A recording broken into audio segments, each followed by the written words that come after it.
மாண்புமிகு பேரவைத் தலைவர்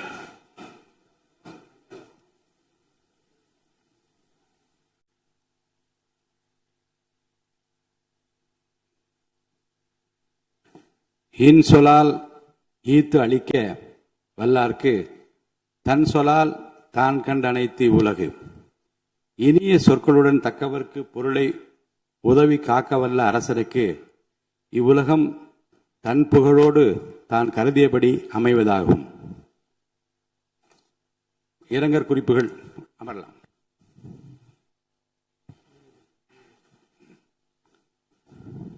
இரங்கற் குறிப்புகள். தமிழ்நாடு சட்டமன்ற பேரவை முன்னாள் உறுப்பினரான திரு ஆ.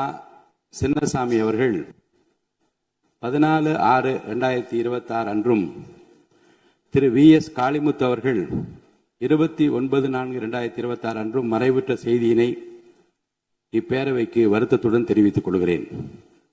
திரு ஆ. சின்னசாமி அவர்கள் 2006-2011 ஆண்டுகளில் பேரணாம்பட்டு தொகுதியிலிருந்து தமிழ்நாடு சட்டமன்ற பேரவைக்கு தேர்ந்தெடுக்கப்பட்டு பாராட்டத்தக்க வகையில் பணியாற்றினார்கள். திரு வி. எஸ். காளிமுத்து அவர்கள் 2016-2021 ஆண்டுகளில் தாராபுரம் தொகுதியிலிருந்து தமிழ்நாடு சட்டமன்ற பேரவைக்கு தேர்ந்தெடுக்கப்பட்டு சிறந்த முறையில் பணியாற்றினார்கள். இம்முன்னாள் உறுப்பினரது மறைவால் அவர்களை பிரிந்து வருந்தும் அவரது குடும்பத்தினருக்கு ஆழ்ந்த இரங்கலையும் அனுதாபத்தையும் இப்பேரவையின் சார்பிலும் என் சார்பிலும் தெரிவித்துக் கொள்கிறேன். மறைந்த இப்பெருந்தகைகளுக்கு மரியாதை செலுத்தும் வகையில் மாண்புமிகு உறுப்பினர் அனைவரும் எழுந்து நின்று 2 மணித்துளிகள் அமைதி காக்குமாறு கேட்டுக்கொள்கிறேன்.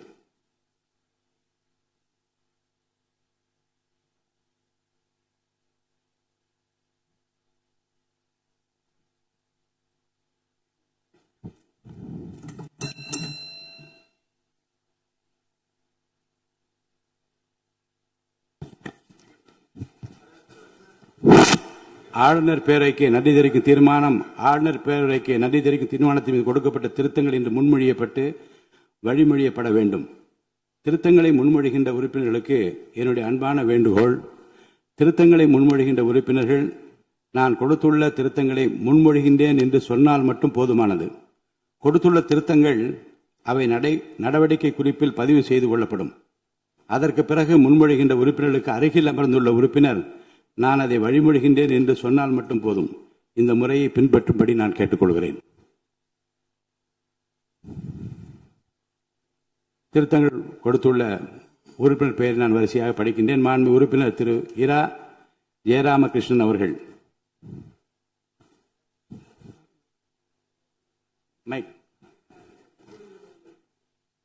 என்னால் கொடுக்கப்பட்ட திருத்தங்களை முன்மொழிகிறேன். மாண்பு உறுப்பினர் திரு எம். ராஜு அவர்கள். இல்லையா? கொடுக்கப்பட்ட திருத்தங்களை நான் முன்மொழிகிறேன். பக்கத்தில் யாரும் வழிமொழிங்க. மாண்பு உறுப்பினர் திரு மு. திராவிடமணி அவர்கள்.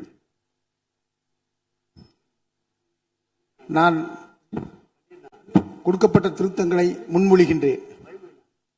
பக்கத்தில் வழிமொழிங்க ஒருத்தர். மாண்பு உறுப்பினர் திரு ச. சிவகுமார் அவர்கள். மாண்புமிகு பேரவைத் தலைவர்களே, நான் கொடுத்த திருத்தங்களை முன்மொழிகிறேன். அதை நான் வழிமொழிகின்றேன். மாண்பு உறுப்பினர் முனைவர் கோவை செழியன் அவர்கள்.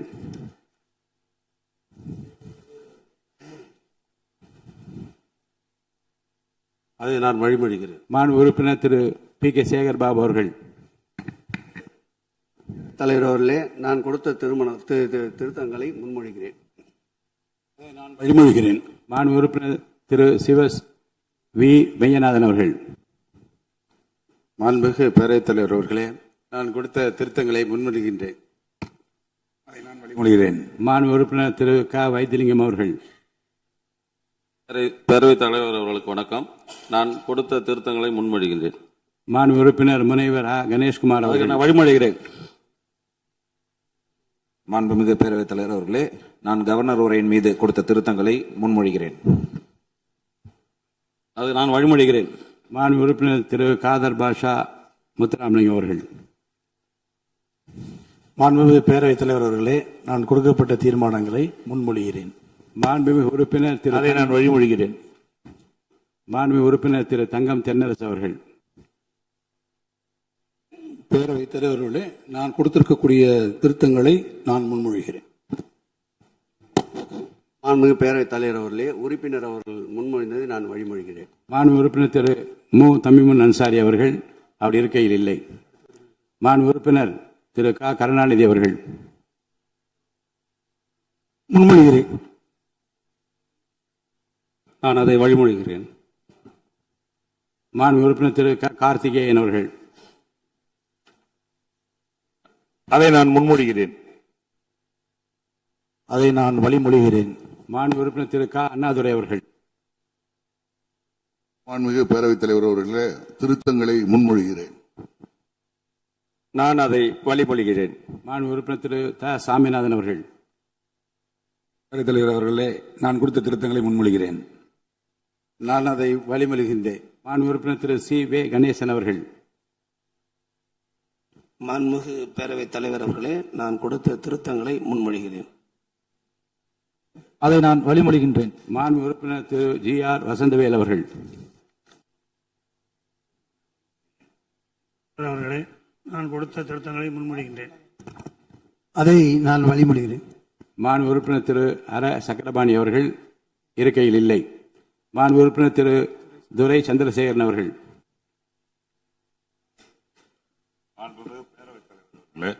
என்னால் கொடுக்கப்பட்ட திருத்தங்களை முன்மொழிகிறேன். அதை நான் வழிமொழிகிறேன். மாண்புமிகு உறுப்பினர் திரு என் அசோக்குமார் அவர்கள். நான் அதை முன்மொழிகிறேன். வழிமொழிகிறேன்.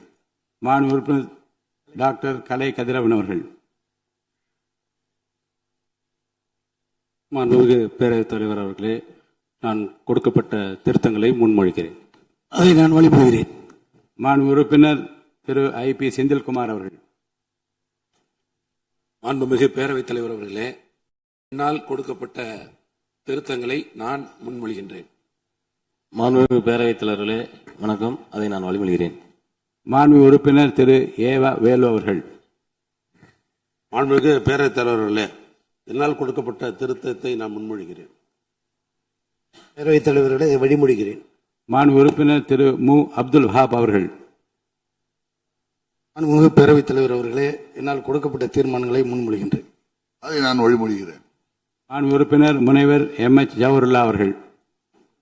மாண்புமிகு பேரவைத் தலைவர் அவர்களே, மேதகு ஆளுநரின் உரைக்கு நான் கொடுத்த 21 திருத்தங்களை முன்மொழிகிறேன்.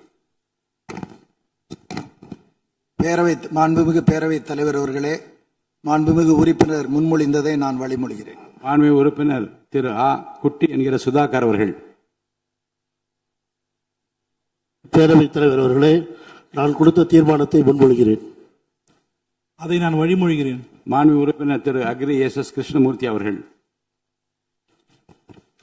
மாண்புமிகு பேரவைத் தலைவர் அவர்களே, மேதகு ஆளுநர் உரையின் மீது நான் கொடுத்துள்ள திருத்தங்களை முன்மொழிகின்றேன். மாண்புமிகு பேரவைத் தலைவர் அவர்களே, அதை வழிமொழிகிறேன். ஆளுநர் பேருரைக்கு நன்றி தெரிவிக்கும் தீர்மானத்தின் மீதான விவாதத்திற்கு பதிலுரை மாண்புமிகு முதலமைச்சர் அவர்கள்.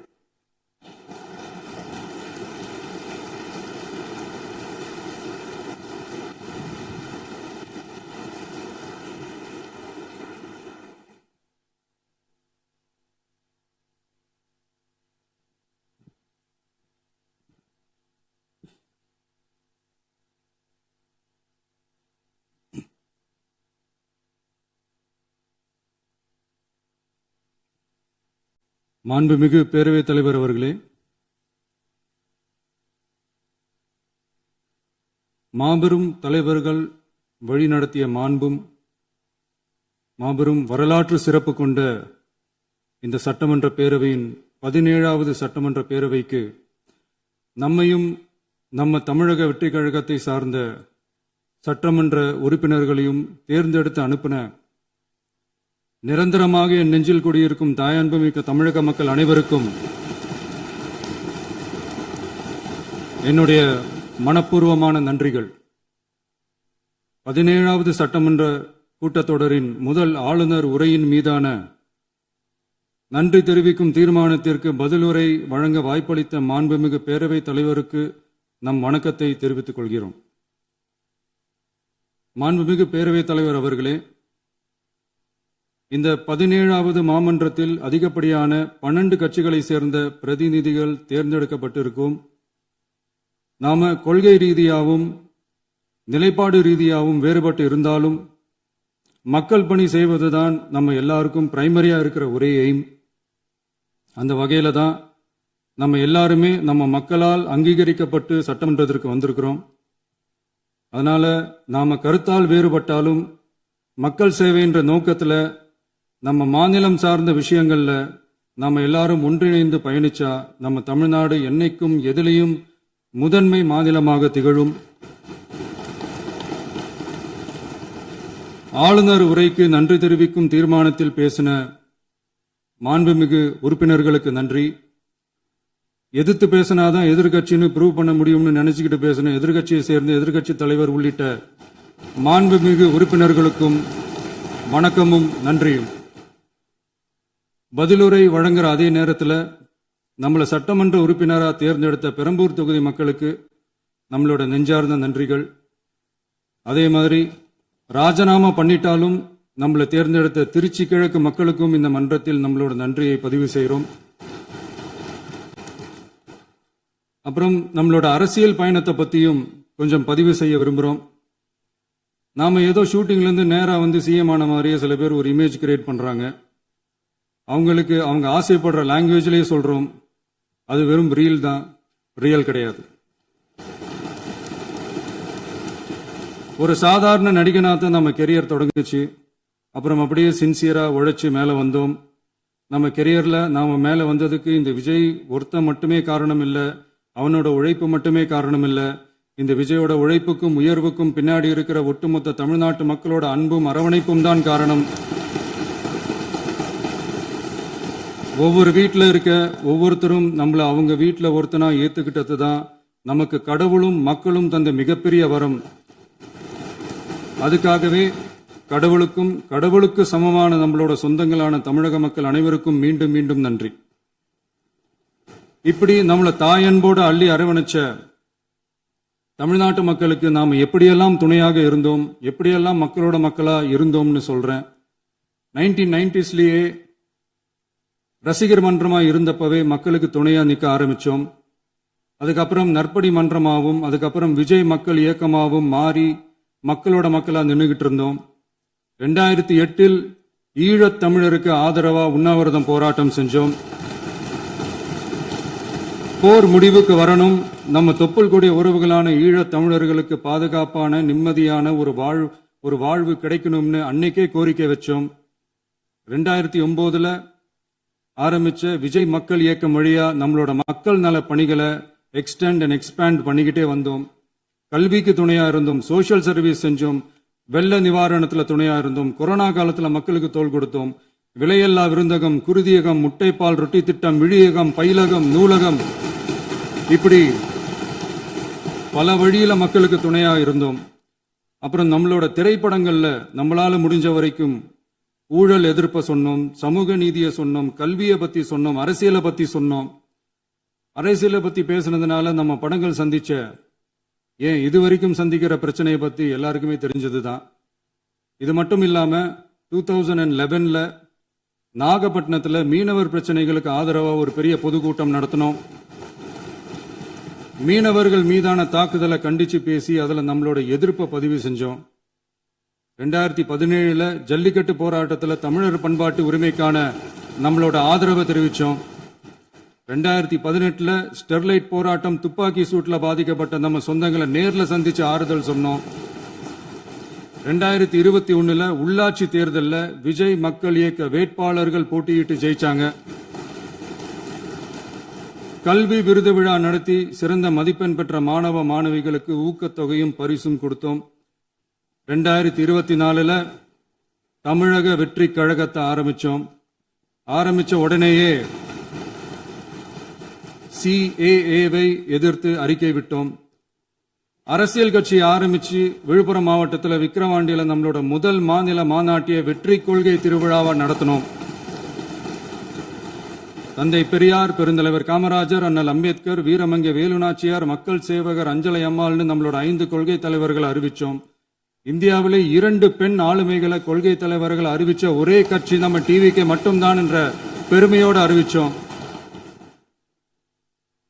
பெரியார் சொன்ன மாதிரியே அவர் சொன்னதுல நமக்கு ஏற்புடையதை மட்டும் எடுத்துக்கிட்டோம். அவரோட கடவுள் மறுப்பு கொள்கையில நமக்கு உடன்பாடு இல்லைன்னு ஓப்பனா அறிவிச்சோம். நமக்கு கடவுள் நம்பிக்கை உண்டுன்னு அறிவிச்சோம். யாரோட நம்பிக்கைக்கும் நாம் எதிரானவங்க இல்லைன்னு தெளிவா அறிவிச்சோம். பெண் கல்வி, பெண்கள் முன்னேற்றம், சமூக சீர்திருத்தம், சமூக நீதி, இப்படி பெரியாரோட கருத்துக்களை நிறையவே ஏத்துக்கிட்டோம்னு அறிவிச்சோம்.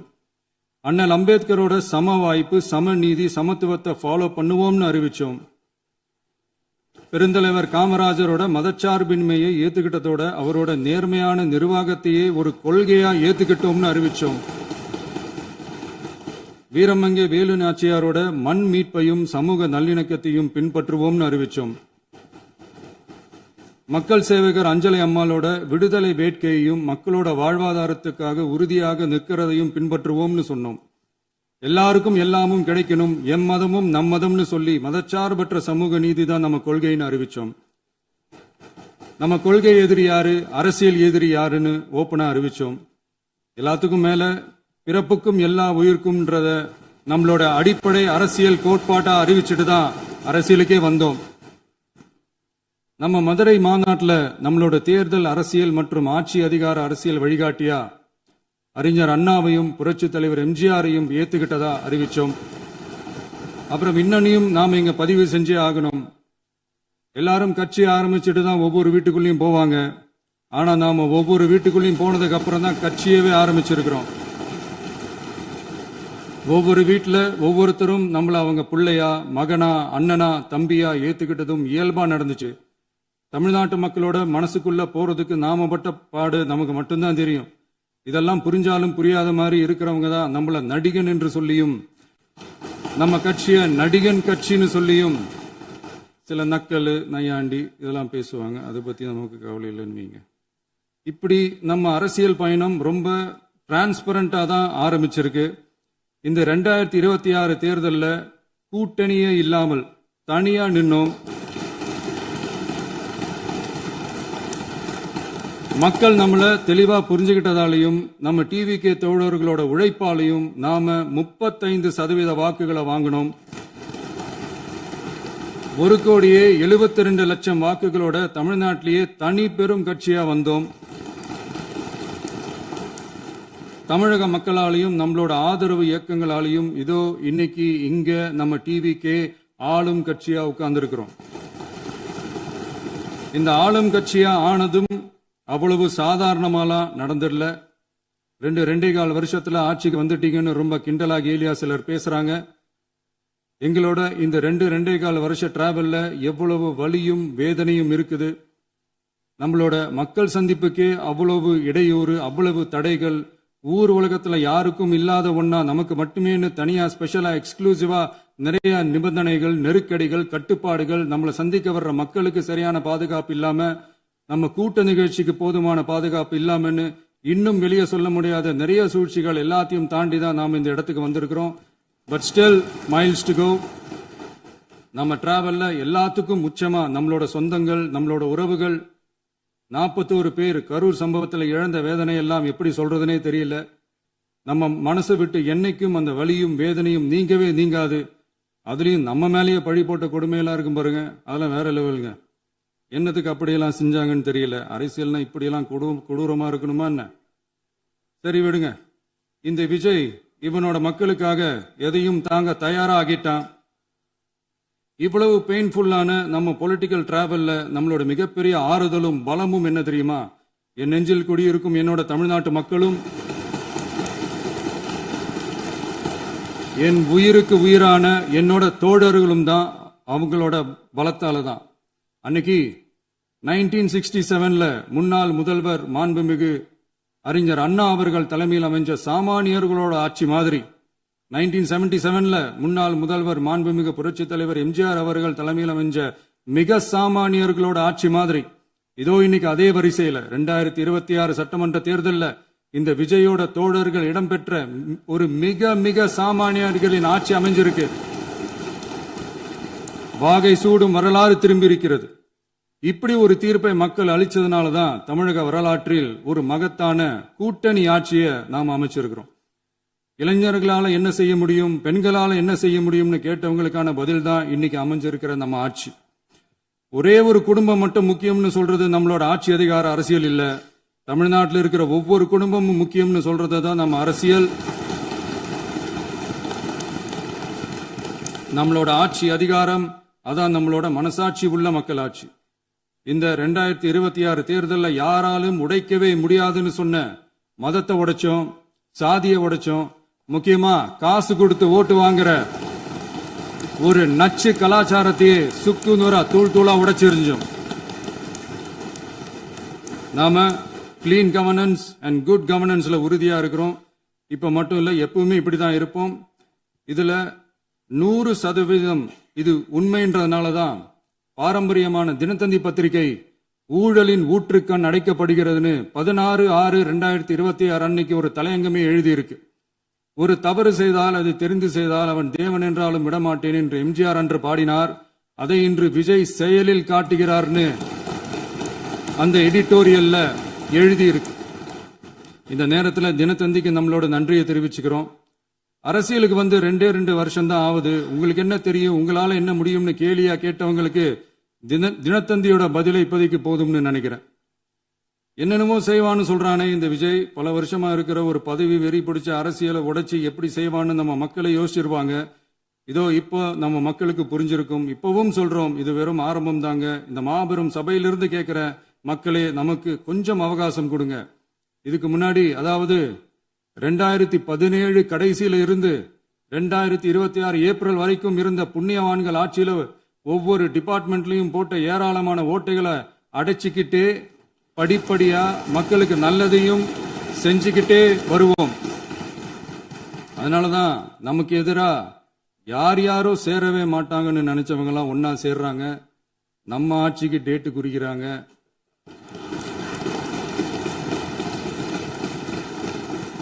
சரி, அவங்கள நம்ம மக்களே பார்த்துப்பாங்க, அதை விடுங்க. நாம ஆட்சிக்கு வந்து சரியா 40 நாள் ஆகுது. அதுக்குள்ள என்ன செஞ்சீங்கன்னு கேட்கிறாங்க. ஒரு லிஸ்ட் ஒன்னு சொல்றேன் கேளுங்க. பெண்கள் பாதுகாப்புக்காக சிங்கப்பெண் சிறப்பு படை, 200 யூனிட் வரை கட்டணமில்லா மின்சாரம், போதைப் பொருள் ஒழிப்புக்காக தனிப்படை, குறுவை நெல் சாகுபடியை ஊக்குவிப்பதற்காக 134.83 கோடி சிறப்பு தொகுப்பு திட்டம், வழிபாட்டு தலம், ஸ்கூல், பஸ் ஸ்டாண்டுன்னு அதுக்கு பக்கத்தில் இருக்கிற 717 மதுபான கடைகள் மூடப்பட்டன. அங்க வேலையில் இருந்தவர்களுக்கு வேறு கடைகளில் வேலை, கவனிக்கப்படாமல் விடப்பட்ட அம்மா உணவகங்கள் புதுப்பிக்கப்பட்டன. பத்திரப்பதிவு துறையில் பகல் கொள்ளைக்கு புல் ஸ்டாப் வைக்கப்பட்டுள்ளது. வருகையில்லா ஆவண பதிவு முறை கொண்டுவர உத்தேசிக்கப்பட்ட செயல்பாட்டில் உள்ளது. அரசு மற்றும் தனியார் மருத்துவமனையில் ஸ்கேன் மையங்களில் கருவுறுவதற்கு முன் மற்றும் பின் ஏற்படும் தவறுகளை கண்காணிக்கவும், மருத்துவ நிறுவனம் முறைப்படுத்தும் சட்ட விதிகள் பின்பற்றப்படுகிறதா என கண்காணிக்கவும், மருத்துவ மற்றும் ஊரக பணிகள் இயக்கத்தின் பயன்பாட்டிற்காக 40 புதிய வாகனங்கள் வழங்கப்பட்டுள்ளது. கூட்டுறவு வங்கியின் ஏழை எளிய மக்கள் வாங்கிய கடனுக்கு முதல் முத்தாய்ப்பாக ரூபாய் 2045 கோடி தள்ளுபடி வழங்கி ஆணையிடப்பட்டுள்ளது. ஒன்றிய அரசிடம் கேட்டுக்கொண்டதற்கிணங்க கடந்த 2 வருடமாக நிறுத்தி வைக்கப்பட்ட இருந்த ஜல் ஜீவன் மிஷன் திட்டம் புதுப்பிக்கப்பட்டு ஜல் ஜீவன் மிஷன் திட்டம் 2.0 நடைமுறைக்கு கொண்டு வரப்பட்டுள்ளது. 18,500 கோடி அளவில் உறுதியளிக்கப்பட்ட காஞ்சிபுரம் மாவட்டத்தில் மைய விரிவாக்க திட்டம், கோயம்புத்தூரில் மின்னணு பொருட்கள் மற்றும் மின்னணு அமைப்புகள் உற்பத்தி திட்டம் மற்றும் திருவள்ளூர் மாவட்டத்தில் காட்டுப்பள்ளி LNT கப்பல் கட்டும் தளம் விரிவாக்க திட்டத்திற்கு ஒப்பந்தங்கள் போடப்பட்டுள்ளன. அனைத்து நிர்வாக நடவடிக்கைகளும் மின்னணு முறையில் மாற்றம் கொண்டு வர நடவடிக்கை எடுக்கப்பட்டு வருகிறது. சட்டவிரோத கல்குவாரி மற்றும் அனுமதியின்றி கனிமங்களை எடுத்துச் செல்வது தடுக்கப்பட்டுள்ளது. பல்வேறு குவாரிகள் சீல் வைக்கப்பட்டுள்ளன. கனிமங்களை கண்காணிப்பது, எல்லைகளை நிர்ணயிப்பது மற்றும் ஆளில்லா விமானம் மூலம் அளவீடு செய்வது போன்றவற்றை செயல்படுத்துவதற்கான பணிகள் மேற்கொள்ளப்பட்டு வருகின்றன. அனைத்து துறைகளிலும் அலுவலர் தலையீடு இல்லாமல் லஞ்ச லாவண்யமற்ற தமிழகத்தை உருவாக்க அனைத்து நடவடிக்கைகளும் முடுக்கிவிடப்பட்டுள்ளது. இதெல்லாம் சாம்பிள் தான், இன்னும் இருக்கு. இந்த வெறும் 40 நாளுக்குள்ளேயே இவ்வளவு செஞ்சிருக்கோம்னா இனி வர்ற நாட்கள்ல கொஞ்சம் கொஞ்சமா படிப்படியா ஸ்டெடியா உழைச்சி லஞ்சலாவணம் இல்லாத ஊழல் இல்லாத பெண்களுக்கு பாதுகாப்பான சுதந்திரமான டிரான்ஸ்பரண்டான தமிழ்நாட்டை நம்ம சொந்தங்களான தமிழக மக்களுக்கு தர்றது தான் நம்மளோட ஒன் அண்ட் ஒன்லி டார்கெட். கண்டிப்பா அதை நிறைவேற்றியே காட்டுவோம். 8 கோடி மக்கள் நம்மளோட இருக்கிறப்போ ஏங்க அதை செய்ய முடியாது? மாண்புமிகு பேரவைத் தலைவர் அவர்களே, தமிழ்நாட்டின் கருவூலம் எப்படி திசை மாறி உருமாறி தேய்ந்து ஓய்ந்து கிடைக்கிறதுன்னு சொன்னாங்க. திசை மாறி உருமாறி தேய்ந்து ஓய்ந்துன்னு வசனம் மாதிரி ரைமிங்கா இல்லாம வளமான இலக்கியமா இதே சபையில பேசினவங்களோட திறமையான ஆட்சியில நடந்த நிதி மேலாண்மையை பத்தி வெள்ளை அறிக்கையா வெளியிட்டோம். வெள்ளை அறிக்கை வந்ததிலிருந்தே கண்ணை கட்டுதுங்க. அந்த காலத்துல தான் பிள்ளையோ பிள்ளை தொல்லையோ தொல்லைன்னு சொன்னாங்க. அதே மாதிரி தாங்க அவங்க ஆட்சியாலையும் அவங்களாலையும் இன்னைக்கு தமிழ்நாட்டுக்கே தொல்லையோ தொல்லை. இப்படி ஒரு நிலைமையை உண்டாக்கி வச்சுட்டு இவங்க சொல்றாங்க நமக்கு ஆட்சி செய்ய தெரியாதுன்னு. நம்ம அமைச்சர்களுக்கும் நம்ம சட்டமன்ற உறுப்பினர்களுக்கும் ஒன்னும் தெரியாதுன்னு. ஆமாங்க, எங்களுக்கு தெரியாதுதான். எங்க சட்டமன்ற உறுப்பினர்களுக்கும் அமைச்சர்களுக்கும் மக்கள் பணி செய்ய தெரிஞ்ச அளவுக்கு மக்கள் பணத்தை சுருட்ட தெரியாதுதான்.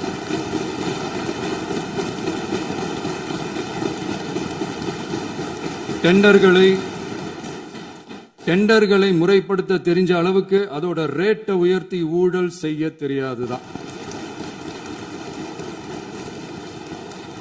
பதவி உயர்வு வழங்கவும் பணி இடமாற்றம் கலந்தாய்வு நடத்தவும் தெரியுமே தவிர பதவி உயர்வுக்கும் பணியிட மாற்றத்திற்கும் பணம் பறிக்க தெரியாதுதான். புதிய பணியிடங்கள் உருவாக்க தெரியுமே தவிர அந்த பணியிடங்களை பணத்துக்கு விற்க தெரியாதுதான். கோயில்கள்ல நடக்கிற நிர்வாக சீர்கேட்டை தடுக்க நீங்க பேசுங்க, நீங்க கண்டிப்பா பண்ணுங்க. கோயில்கள்ல நடக்கிற நிர்வாக சீர்கேட்டை தடுக்க தெரியுமே தவிர கோயில் பணத்தை கொள்ளையடிக்க தெரியாதுதான். தங்கத்தை உருக்கி தாரை வார்க்க தெரியாதுதான். கனிம வளத்தை பாதுகாக்க தெரிஞ்ச அளவுக்கு கனிமத்தை வித்து கொள்ளையடிக்க தெரியாதுதான். அரசு வருமானத்தை அரசு கஜானாவுக்கு மாத்த தெரிஞ்ச அளவுக்கு அந்த பணத்தை தனிப்பட்ட கஜானாவுக்கு மடை மாத்த தெரியாதுதான். போதை கலாச்சாரத்தை தடுக்க தெரிஞ்சவங்களுக்கு போதை கலாச்சாரத்தை வளர்க்க தெரியாதுதான். நம்ம குடும்பத்தில் இருக்கிற பாட்டி அம்மா அக்கா தங்கச்சி குழந்தைங்களை பெண்களை மதிக்க தெரிஞ்சவங்களுக்கு ஓசி பஸ் 1000 ரூபாய் கேஸ் இப்படிலாம் பேச தெரியாதுதான். எங்க உறுப்பினர்களுக்கும் அமைச்சர்களுக்கும் மக்கள் சேவை தெரிந்த அளவிற்கு சுயநல தேவையை செஞ்சிக்க தெரியாதுதான். அதனாலதான் சொல்றோம், எங்களை பார்த்து எதுவும் தெரியாதுன்னு சொல்றவங்களுக்கு சொல்றோம், இதெல்லாம் எங்களுக்கு தெரியாதுதான். உங்களை மாதிரி முறைகேடுகளை செய்யறத நாங்க தெரிஞ்சுக்கவும் போறதில்ல, தெரிஞ்சுக்கவும் ஆசைப்படல. அத கடைசி வரைக்கும் எங்களுக்கு தெரியாமலே இருந்துட்டு போகட்டும். அதனால நாங்களும் எங்க மக்களும் வெரி வெரி ஹாப்பி தான். மாண்புமிகு பேரவைத் தலைவர் அவர்களே, எதிர்ப்பவர்கள் எதிர்க்கட்சி என்பதற்காக எங்கள் ஆட்சி மீது 1000 பழி போடலாம். ஆனாலும் தமிழக மக்களுக்கு உண்மையை உணர்த்த வேண்டியது நம்மளோட கடமை. மின்வெட்டை பொறுத்தவரை தமிழ்நாடு மின்மிகை மாநிலமாக இருந்தாலும் கடந்த காலங்களில் ஏற்பட்ட நிர்வாக குளறுபடிகளும் மின்சார சாதனங்கள் மற்றும் மின் மாற்றிகளில் ஏற்படும் பழுதாலும் வேண்டுமென்றே சிலரின் நடவடிக்கைகளாலும் இந்த மின்வெட்டிற்கு காரணமாக உள்ளது. மின் விநியோக மீட்பு நடவடிக்கைகளை ஒருங்கிணைப்பதற்காக எதிர்பாராமல் இரவு நேரங்களில் ஏற்படும் மின் தடங்களை விரைந்து சரி செய்வதில் 10 உயர்மட்ட கண்காணிப்பு குழுக்கள் மற்றும் 125 சிறப்பு மின் தடை நீக்க ரோந்து வாகனங்கள் வழங்கப்பட்டு 24 மணி நேரமும் கண்காணிக்கப்படுகிறது. கூடுதலாக தற்போது 77 புதிய மின் தடை நீக்க மையங்களும் உருவாக்கப்பட்டுள்ளன. விரைவில் இந்த மின்வெட்டு நிலைமை அறவே நீக்கப்படும். மாண்புமிகு பேரவைத் தலைவர் அவர்களே, நம்ம விவசாயிகள் எல்லாரும் நம்மளை நல்லா புரிஞ்சுக்கிட்டு தமிழக வெற்றி கழகத்தை ஏத்துக்கிட்டாலும் எதிர்கட்சிகளோட தூண்டுதலால சில இடங்கள்ல சில போராட்டங்கள் நடக்குது. எதிர்கட்சிகள் என்னதான் சித்து வேலை செஞ்சாலும் விவசாய பெருமக்கள் எல்லாரும் நம்ம ஆட்சி அவங்களுக்கான ஆட்சி தான் நல்லா புரிஞ்சுதான் வச்சிருக்கிறாங்க. இந்த வருஷம் எல்னினோ விளைவா எப்பவும் இருக்கிறத விட இந்த டைம் மழை குறையுங்கிறதையும் நம்ம விவசாயிகள் உணர்ந்துதான் இருப்பாங்க. இருந்தாலும் நம்ம அரசு நம்ம விவசாயிகளோட வாழ்வாதாரத்துக்காக பக்கபலமாகவும் உறுதியாகவும் துணை நிற்கும்ங்கிறத தெரிவிச்சுக்கிறோம். நம்ம தமிழகத்தில் ஏற்கனவே நடந்த அதி அற்புதமான சூப்பரான நிர்வாக திறன் கொண்ட 50 வருஷ அரசியல் அனுபவம் கொண்ட 2.0, 3.0, 4.0 பல 0.0 மாடல் ஆட்சி நடத்த கனவு கண்டவங்களோட அட்டகாசமான ஆட்சிக்காரங்க பல்வேறு விதமான நிதி நெருக்கடியை நம்ம மக்களுக்கும் நமக்கும் பரிசா கொடுத்துட்டு போய் இருந்தாலும் கூட்டுறவு வங்கிகளின் மூலம் 75,000 வரை பயிர்கடன் பெற்று குறு சிறு இதர பெரு விவசாயிகளுக்கு 100% முழுமையான பயிர்கடன் தள்ளுபடியும், 75,000க்கு மேல் கடன் பெற்றவர்களுக்கு குறைந்தபட்சமாக 35,000 பண பயன் கிடைக்கும் அளவிற்கு மொத்தம் 14,43,504 விவசாயிகளுக்கு ரூபாய் 5,932.23 கோடி பயிர்கடன் தள்ளுபடி வழங்கப்பட்டுள்ளது. மாண்புமிகு பேரவைத் தலைவர் அவர்களே, நாம ஒன்றியத்தில் கூட்டுறவு கூட்டாட்சி, மாநிலத்தில் சுயாட்சி என்ற கொள்கையை கொண்டவங்க தான் ஏற்கனவே அறிவிச்சிருக்கிறோம். தற்போதைய ஒன்றிய அரசு சார்ந்த கட்சியுடன் அரசியலில் கொள்கை அளவில் நேர் எதிராக நிக்கிறவங்க தான் நாம. அதே சமயத்தில் எதுக்கெடுத்தாலும் கண்ணை மூடிக்கிட்டு ஒன்றிய அரசோட மோதல் போக்கை விரும்புறவங்க நாம இல்ல. நமக்கு எப்பவுமே தமிழகத்தின் வளர்ச்சி மட்டும்தான் முக்கியம். அதுக்காக நம்மளோட அரசியல் ரீதியான கொள்கைகளையோ மாநில உரிமைகளையோ கொஞ்சம் கூட விட்டு கொடுக்கவே மாட்டோம். அதுல ரொம்ப தெளிவாகவும் உறுதியாகவும் இருக்கிறோம். இனியும் இப்படித்தான் இருப்போம். அதுல ஒருபோதும் மாற்றமே இருக்காது. அதனால இதுல யாரு திசை திருப்ப வேலையில் ஈடுபட்டாலும் அவங்க எல்லாரும் மக்கள் மத்தியில் தோற்பது உறுதி. எனவே நம்ம மக்களுக்கோ சிறுபான்மை சகோதரர்களுக்கோ நம்ம ஆதரவு இயக்கங்களுக்கோ எந்தவித சந்தேகமும் வேண்டாம். நாம் யாரோட டீமும் இல்ல. நாம எப்பவுமே பியூரான பீப்புள்ஸ் டீம். இன்னும் சொல்ல போனா நாம secular team, social justice team. மாண்புமிகு பேரவைத் தலைவர் அவர்களே, அரசு விழாக்கள், கல்வி நிறுவனங்கள் மற்றும் பல அதிகாரப்பூர்வ நிகழ்ச்சிகளோட தொடக்கத்தில் நம்ம தமிழ்தாய் வாழ்த்த பாடுறது தான் வழக்கமா இருக்கு. தமிழ்தாய் வாழ்த்த பொறுத்த வரைக்கும் நம் அரசு இதுல நம்மளோட உறுதியான நிலைப்பாட்டை ஒன்றிய அரசுக்கு மிக தெளிவா தெரிவிச்சிருக்கு. அது இல்லாம இதில் மாநில அரசின் கொள்கைக்கு ஏற்ப ஒன்றிய அரசின் அறிவிக்கையில் திருத்தம் மேற்கொள்ள கோரிக்கையும் விடுக்கப்பட்டுள்ளது. நீட் தேர்வை பொறுத்தவரை கிராமப்புற மற்றும் பொருளாதார ரீதியாக பின்தங்கிய மாணவர்களுக்கு சமமான வாய்ப்பை வழங்குவதில்லை. மருத்துவ கல்வியில் சமூக நீதி மற்றும் சம வாய்ப்பை நீட் பாதிக்கிறது என்பதை உணர்கிறோம். எனவே மருத்துவ படிப்புகளுக்கான சேர்க்கையை 12ஆம் வகுப்பு மதிப்பெண்களின் அடிப்படையில் நடத்த வேண்டும் என்று நமது அரசு வலியுறுத்தி வருகிறது. மத்திய அரசிடம் நீட்டிலிருந்து தமிழ்நாட்டிற்கு விலக்கு வழங்க வேண்டும் என்று கோரிக்கை விடுத்துள்ளது. மாண்புமிகு பேரவைத் தலைவர் அவர்களே, பேரறிஞர் அண்ணா அவர்கள் தலைமையிலான அரசு 1968 இருமொழி கொள்கையை நடைமுறைப்படுத்தியது. தமிழ் ஆட்சி மொழி, தமிழ் மொழியை பாதுகாப்பது, மாணவர்களுக்கு ஆங்கிலத்தின் மூலம் உலக அளவிலான வாய்ப்புகளை வழங்குவது, எந்த ஒரு மொழியையும் கட்டாயமாக திணிப்பதை தவிர்ப்பது மற்றும் எதிர்ப்பது, நிலத்தின் மொழி மற்றும் பண்பாட்டு அடையாளத்தை பேணுவது என்பதை நம் தமிழக வெற்றிக் கழக ஆட்சி ஏற்றுக்கொண்டுள்ளது. எனவே தமிழ்நாட்டில் தமிழ் ஆட்சி மொழி மற்றும் இருமொழி கொள்கை என்பதில் நமக்கு மாற்று கருத்தே இல்லை. மாண்புமிகு பேரவைத் தலைவர் அவர்களே, கடந்த 11/6/2026 அன்று நடந்த நிதி ஆயோக் கூட்டத்தில் தமிழ்நாடு அரசின் சார்பாக கலந்து கொண்டு வறுமையற்ற தமிழ்நாடு இயக்கம் உருவாக்க தேவையான நிதியையும், தமிழ்நாட்டுக்கு 2 எய்ம்ஸ் மருத்துவமனைகளை தருமாறும், மருத்துவம் மற்றும் பல் மருத்துவ படிப்பிற்கு 12ஆம் வகுப்பு மதிப்பெண் அடிப்படையில் இடங்களை நிரப்புதல் குறித்தும், செயற்கை நுண்ணறிவு தொடக்க நிறுவன வளர்ப்பு மையங்கள் தமிழ்நாட்டில் அமைக்கவும், இளைஞர் திறன் மற்றும் வேலைவாய்ப்பு இயக்கம் செயல்படுத்த வேண்டியும், பெண்கள் தலைமையிலான வளர்ச்சி குறித்தும், மீனவ சமுதாயங்களின் வாழ்வாதாரம் மற்றும் மீன்பிடி படகுகள் மற்றும் மீனவர்களை விடுவித்தல் குறித்து நிரந்தர நடவடிக்கை எடுக்க வேண்டியும், காலநிலை தாங்கும் தன்மை பெருந்திட்டம் 2045 கீழ் விண்வெளி உற்பத்தி மையத்தை தேசிய விண்வெளி உற்பத்தி மையமாக அறிவிக்க கோரியும், தமிழ்நாட்டில் சாலை போக்குவரத்து, நெடுஞ்சாலை மற்றும் ரயில்வே அமைச்சகத்தின் மேம்பாட்டு குறித்தும், அனைத்து கிராமங்களையும் டிஜிட்டல் இணைப்பு வசதி ஏற்படுத்துதல் குறித்தும், கூட்டு குடிநீர் திட்டம் தொடரவும், அரசின் விழாக்களில் தமிழ்தாய் வாழ்த்துக்கான முதலிடத்திற்கான கோரிக்கையும், மேகதாது அணை கட்டுமான நிறுத்தத்தை உறுதிப்படுத்தவும், மாநிலத்தின் மீது மும்மொழி கொள்கையை வற்புறுத்தாமல் புதிய கல்விக் கொள்கையை திணிக்காமல் தமிழகத்திற்கான கல்வித் தொகை ரூபாய் 3,284 கோடியை விடுவிக்க கோரியும், ஆண்டுதோறும் 5 லட்சம் இளைஞர்களுக்கு உதவித் தொகையுடன் கூடிய பணியினை தொழில்நுட்ப பயிற்சி வழங்க ஒத்துழைப்பு வழங்குமாறும், ஒகேனக்கல் 3ஆம் கட்ட கூட்டு குடிநீர் திட்டத்திற்கான நிதி ரூபாய் 2283.40 விடுவிக்கவும், வேலை வாய்ப்பு மற்றும் வாழ்வாதாரத்துக்கான உத்தரவாத திட்டத்தின் கீழ் வேலை வாய்ப்புகளை உருவாக்க உடனடி நடவடிக்கை மேற்கொள்ள வேண்டியும் மற்றும் திருக்குறளை தேசிய இலக்கியமாக அறிவிக்குமாறும் தமிழ்நாடு சார்பில் பேசியுள்ளோம் என்பதை தெரிவித்துக் கொள்கிறோம். மாண்புமிகு பேரவைத் தலைவர் அவர்களே, அண்டை மாநிலங்களுடனான நட்புறவு ஒரு மாநிலத்தின் வளர்ச்சிக்கும் நாட்டின் ஒற்றுமைக்கும் மிகவும் அவசியமானது. தமிழ்நாடு தனது அண்டை மாநிலங்களுடன் நதி நீர் பங்கீடு, பொருளாதாரம், கல்வி, கலாச்சாரம் மற்றும் போக்குவரத்து துறைகளில் நல்லுறவை பேணி வருகிறது. பரஸ்பர மரியாதை, ஒத்துழைப்பு மற்றும் கூட்டாட்சி தத்துவத்தின் அடிப்படையில் அண்டை மாநிலங்களுடனான நட்புறவை வலுப்படுத்தவும் நமது ஆட்சியில் காக்கப்படுகிறது. மாண்புமிகு பேரவைத் தலைவர் அவர்களே, சட்டம் ஒழுங்கை பத்தி பேச்சு வந்தது. சட்டம் ஒழுங்கு சரியா இருக்கணும் அப்படின்றதுல எங்களுக்கு மாற்று கருத்தே கிடையாது. கண்டிப்பா லா அண்ட் ஆர்டர் கரெக்டா இருக்கணும், கரெக்டா இருக்கும், இருக்க வைப்போம். அதே மாதிரி பெண்கள் பாதிக்கப்படுறதையும் இங்க யாராலையும் சகிச்சுக்கவே முடியாது. அதுக்கான கடுமையான நடவடிக்கைகள் நம்ம அரசு எடுத்துக்கிட்டு இருக்கிறோம். இந்த சிங்கப்பெண் சிறப்பு அதிரடிப்படை கூட அதுக்கான ஒரு ஃபர்ஸ்ட் ஸ்டெப் தான்.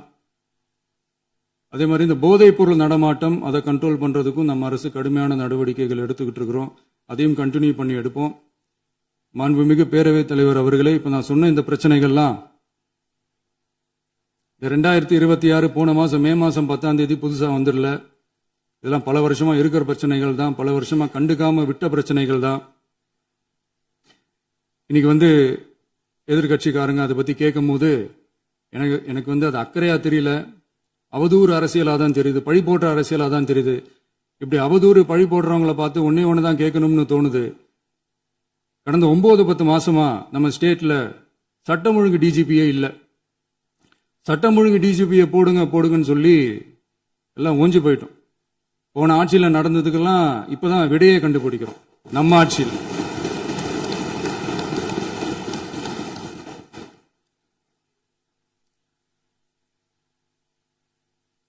இந்த போதைப் பொருள் நடமாட்டம் எல்லாம் தாறுமாறா அப்படியே பரவி கொட்டி கிடக்குது. இதெல்லாம் இனிஷியல் ஸ்டேஜ்லயே யார் கண்ட்ரோல் பண்ணியிருக்கணும்? போலீஸ் டிபார்ட்மெண்ட் அப்போ யார் கையில இருந்தது? இத்தனை கேள்வி நம்மளை பார்த்து கேட்கறாங்களே, ஒரே ஒரு கேள்வி தான் நான் கேட்கணும்னு தோணுது. போலீஸ் டிபார்ட்மெண்ட்டை கையில வச்சுக்கிட்டு பிகினிங்லயே இனிஷியல் ஸ்டேஜ்லயே இந்த போதைப் பொருள் நடமாட்டத்தை ஏன் கண்ட்ரோல் பண்ணல? மனசாட்சி உள்ளவங்க இந்த பிரச்சனையெல்லாம் ஏன் நடக்குதுன்றது அவங்களுக்கே நல்லா தெரியும். இன்னைக்கு சட்டம் ஒழுங்கை பத்தி கேள்வி கேட்கக்கூடாதா அப்படின்னா தாராளமா கேட்கலாம். இது ஜனநாயக அரசு, மன்னராட்சியெல்லாம் கிடையாது, மனசாட்சி உள்ள மக்களாட்சி. அதனால கேள்வி கேட்கலாம், எல்லாருக்கும் எல்லா உரிமையும் உண்டு. விமர்சனம் செய்யலாம், எல்லாருக்கும் எல்லா உரிமையும் உண்டு. ஆனா நம்ம ஆட்சியில என்ன நடவடிக்கைகள் எடுத்திருக்கோன்றது தெரிஞ்சுக்கிட்டு அதுக்கேற்ற மாதிரி ஒரு நடுநிலையா பேசுனீங்கன்னா கொஞ்சம் நல்லா இருக்கும். சட்டம் ஒழுங்கை பத்தி யாருக்கு என்ன யோசனை இருந்தாலும், மக்கள் நலனுக்காக யாருக்கு என்ன யோசனை இருந்தாலும் அதை தாராளமாக சொல்லலாம். நம்ம அரசு அது காது கொடுத்து கேட்கும். ஆனா நம்ம அரசினுடைய நிர்வாகத்திறன் அதை பத்தி பேசுறவங்களுக்கு இந்த ஊரடிச்சு உலையில போட்டு ஊழல் மேல ஊழலா செஞ்சுக்கிட்டு அதுல இருந்து தப்பிக்கிறதுக்கு பேர் தான் நிர்வாகத்திறன் அப்படின்னு சொன்னா, அப்படிப்பட்ட ஒரு ஊழல் செய்யற நிர்வாகத்திறனை நம்ம அரசு ஒரு நாளும் செய்யாது. பொட்டி பெட்டியா பணத்தை வச்சுக்கிட்டு, பெட்டியை வச்சு எல்லாம் செஞ்சுக்கிட்டு, போதைப் பொருள் பாதுகாவல் கழக மாடல் அரசாங்கம் செஞ்ச ஒவ்வொரு ஊழலா வெளியில வந்துகிட்டு இருக்கு. டாஸ்மாக்ல அது என்னப்பா அது பேரு, பார்ட்டி ஃபண்ட், கட்சி நிதி அப்படின்ற பேர்ல அடிச்ச கொள்ளையெல்லாம் ஒண்ணா இப்போ கவர்மெண்டோட கஜானாவுக்குள்ள கொண்டு சேர்த்துக்கிட்டே இருக்கிறோம். உட்காருங்க. மாண்புமிகு முதல்வர்கள் பதிலுரைக்கு பிறகு பதிலுரைக்கு பிறகு நேரம் தரேன். அப்ப பேசட்டும், அவங்க பேசட்டும், அவங்கள பேச அனுமதி. உட்காருங்க.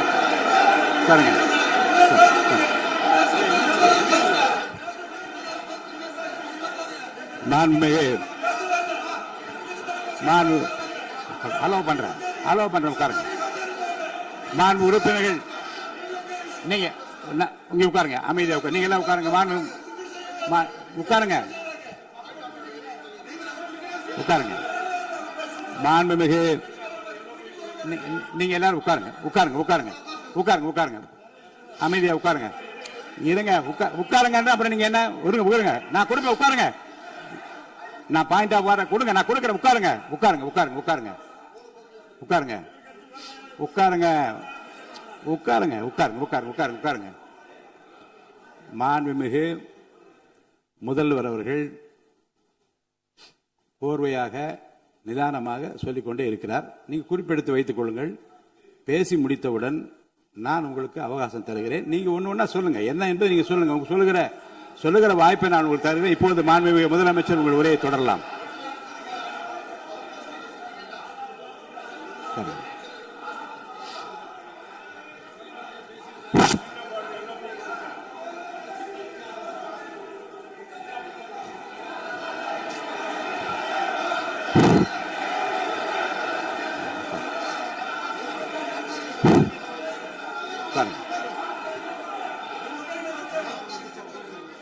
நான் எழுந்த பிறகு உட்கார்றதா முறை. உட்காருங்க, எல்லாரும் உட்காருங்க. தேசிய உட்கார்.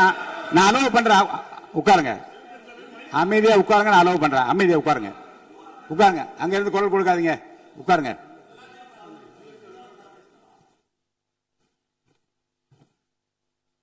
இனிமையான இந்த விவாதத்தில் இதுவரை குறுக்கீடுகள் இல்லாமல்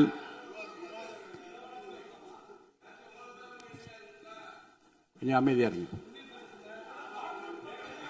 மாண்புமிகு முதல்வர் அவர்கள் பேசி முடித்தவுடன் பாயிண்ட் ஆஃப் ஆர்டர் கேட்டிருக்கேன், நான் அனுமதிக்கிறேன். எதிர்க்கட்சி தலைவருக்கு மட்டும் நான் அனுமதி தருகிறேன். அவர் எழுந்து பேசலாம். முதலமைச்சர் நீங்க கண்டினியூ பண்ணி முடிக்கலாம். நீ எல்லாரும் எழுந்துச்சீங்கன்னா சரி வராது. உட்காருங்க. நான் சொல்லியிருக்கேன். உட்காருங்க உட்காருங்க உட்காருங்க.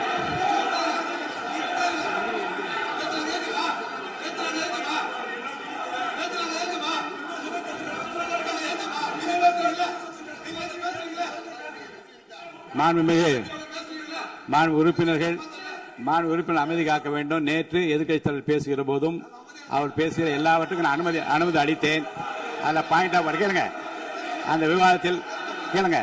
இப்போதும் மாண்புமிகு முதலமைச்சர் அவர்கள் பேசி முடித்த பிறகு நான் உங்களுக்கு அதுக்குரிய அவகாசத்தை தருகிறேன். நீங்க கேள்வி கேளுங்க.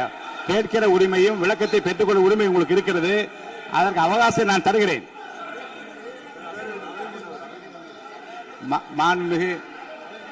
மாண்புமிகு உறுப்பினர் அமருங்க. நான் என் தீர்ப்பை சொல்லுகிறேன்.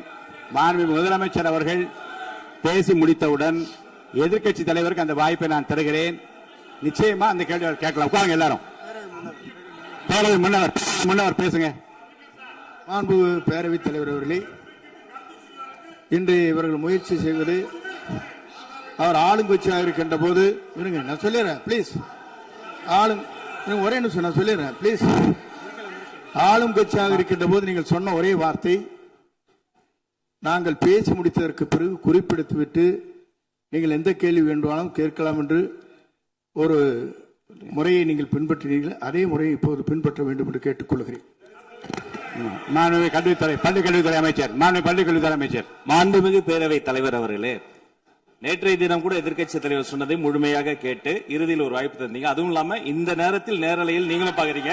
அங்கிருந்து உரிமையில் விழித்து இந்த பக்கம் இருக்க உறுப்பினர்களை பார்த்து அப்படின்னு உரிமையில் விழிப்பதை உங்கள் மூலமாக கண்டிக்கிறேன். அந்த வார்த்தையை அவை குறிப்பிலிருந்து நீக்கணும். கண்ணியம் காத்து முதல்வர் முழுமையாக பேசுவதை காத்து கண்ணியம் காத்து இந்த சபைக்கு ஒரு மரபு இருக்கிறது. அதை மூத்த உறுப்பினர்கள் பின்பற்றபடி உங்கள் மூலமாக கேட்டுக்கொள்கிறேன். மாண்புமிகு முதலமைச்சர் அவர்கள் உரையை தொடரலாம். நான் தரேன். நான் உறுதியாக மாண்புமிகு முதலமைச்சர் அவர்கள் பேசி முடித்தவுடன் எதிர்க்கட்சி தலைவருக்கு அந்த வாய்ப்பு தரப்படும் என்பதை உறுதியாக சொல்லிவிட்டேன். இடையிலே குறுக்கீடு செய்யாமல் அந்த பேச்சு முழுமையாக பேசி முடிக்க நீங்கள் அனுமதி வழங்க வேண்டும் என்று கேட்டுக்கொள்கிறேன். அமைதியா உட்காருங்க. அவங்க பேசி முடிக்கட்டும், நீங்க கேளுங்க. நான் என்ன சொல்றேன், கேட்கிற உரிமையும் விளக்கத்தை கேட்டு பெற உரிமை உங்களுக்கு இருக்கிறது. ஆனா இடையிலே குறுக்கீடு செய்யாமல் அதை முடிக்கும்படி நான் கேட்டுக்கொள்கிறேன். மாண்புமிகு முதலமைச்சர் அவர்கள் தொடர்ந்து நீங்க பேசலாம்.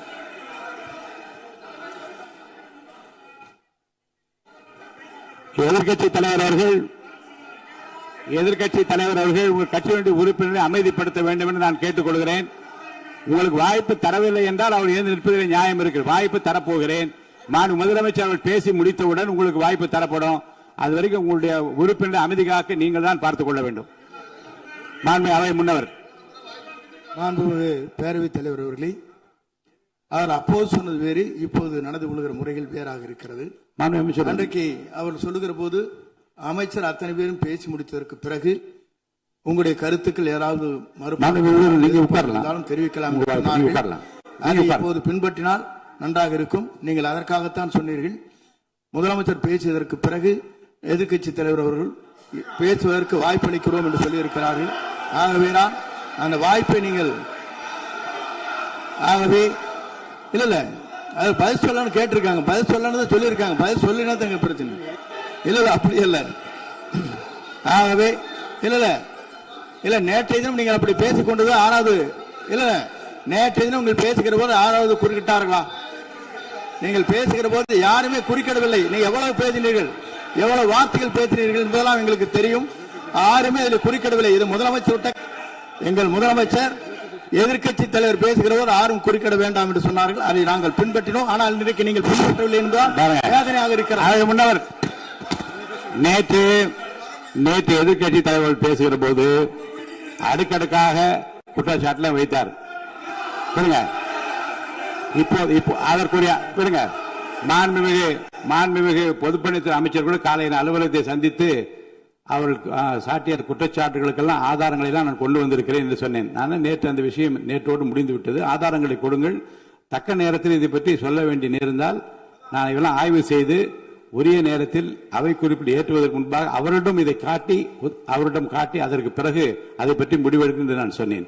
இப்போதும் சொல்லுகிறேன், முதலமைச்சர் அவர்கள் பேசிக் கொண்டிருக்கிறார்.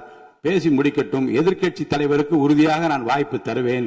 அவர் கேள்விகளை முன்வைக்கலாம், விளக்கங்களை பெறலாம். இப்போதைக்கு பேரவைத் தலைவர் என்ற முறையில் என்னுடைய முடிவு இதுதான். அவையில் இருக்கக்கூடிய உறுப்பினர்கள் அமரும்படி நான் கேட்டுக்கொள்கிறேன். நான் முதலமைச்சர் அவர்கள் பேச வேண்டிய போ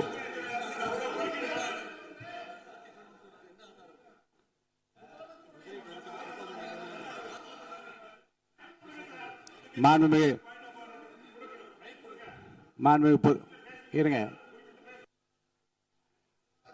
அவை முன்னவர் பேரவைத் தலைவர் அவர்களே, நேற்றைய தினம் நீங்கள் முழுமையாக பேசினீர்கள். உங்கள் பேச்சுக்கள் எப்படி இருந்தது என்பதும் நாடறியும். இருந்தாலும் கூட நாங்கள் அமைதியாக இருந்தோம். இல்ல நீங்க இருங்க. ஒவ்வொரு வார்த்தைக்கு இருங்க. நீங்க மின்வெட்டையில நீங்க சொன்னீங்க. உங்களுடைய முன்னாள் அமைச்சர் ஆற்காடு வீராசாமி இருக்கிற போது மின்வெட்டால் தான் நாங்கள் ஆட்சியே மாறியது என்றெல்லாம் சொன்ன கதையெல்லாம் இருக்கு. அதெல்லாம் சொன்னோம்னாங்க. நாங்களே அமைதியா இருந்தோம். அதுக்கு அங்கே தயவு செய்து எதிர்க்கட்சி தலைவருக்கு வாய்ப்பளிக்கிறார்கள். அந்த வாய்ப்பை நீங்கள் அவர் முதலமைச்சர் பேசுவதற்கு பிறகு பேசினால் அழகாக இருக்கும். அவை முன்னர் பள்ளி கல்வித்துறை அமைச்சர். மாண்புமிகு பேரவைத் தலைவர் அவர்களே, அவர் ஒரே ஒரு வார்த்தையை தான் சொன்னார். பார்ட்டி ஃபண்ட் என்ற வார்த்தையை கேட்டு எதிர்க்கட்சி நண்பர்கள் கோபப்படுகிறார்கள். ஆனால் அதன் மீது உங்களுக்கு பாயிண்ட் ஆஃப் ஆர்டர் தருவதாகவும் நீங்கள் சட்டப்பேரவைத் தலைவர் சொல்கிறீர்கள். நேற்றைய தினம் இதே போல வெற்றி தலைவர் அவர்களினுடைய வழிகாட்டில் வளர்ந்த நாங்கள் சகிப்புத்தன்மையோடு அவர்கள் பல வார்த்தைகள் சொன்னார்கள். புதிதாக சோஃபா மாடல் என்றார்கள், குதிரை பேரம் என்றார்கள், எத்தனையோ வார்த்தைகள் சொன்ன போது சகிப்புத்தன்மையோடு அதை கேட்டு பொறுமையாக இருந்தோம். இவர்கள் குதிரை பேரம் எல்லாம் அவைக்குள் நீக்கப்பட்டு விட்டது. சரி, சோஃபா மாடல் என்று சொன்னார்கள். ஆதாரம் கேட்டு இப்படி எழுந்து நாங்கள் கொந்தளிக்காமல் ஒரு சட்டமன்றத்தில் ஒரு உறுப்பினர் எப்படி நடந்து கொள்ள வேண்டும் என்பதற்கு எடுத்துக்காட்டாக தமிழக வெற்றி கழகத்தின் உறுப்பினர்கள் நடந்து கொண்டார்கள். இப்போது மதிப்பிற்குரிய எதிர்க்கட்சி தலைவர் அவர்களே, உங்கள் ஊடாக நான் கேட்பது என்னவென்றால், அவர்களினுடைய கட்சி உறுப்பினர்களை அவர் அமைதிப்படுத்தி முதல்வர் அவர்கள் உரையை முழுமையாக கேட்டு சகிப்புத்தன்மைக்கு சட்டமன்றத்தில் இந்த பக்கம் மட்டுமல்ல அந்த பக்கமும் எடுத்துக்காட்டாக இருப்பதற்கு அவர் வழிவகை செய்ய வேண்டும் என்று உங்கள் மூலமாக கேட்டுக்கொள்கிறேன். நான் பொதுப்பணித்துறை அமைச்சர்.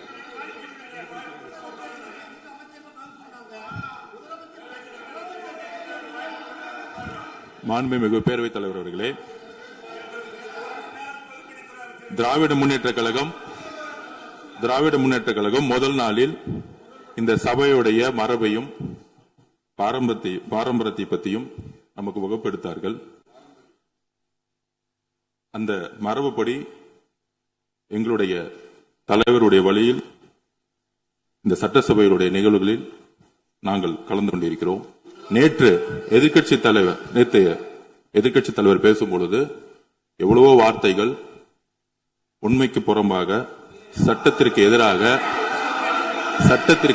ஒரே நிமிஷம் பேசுறேன். சட்டத்திற்காக பேசும் பொழுது நாங்கள் அமைதியாக இருந்தோம்.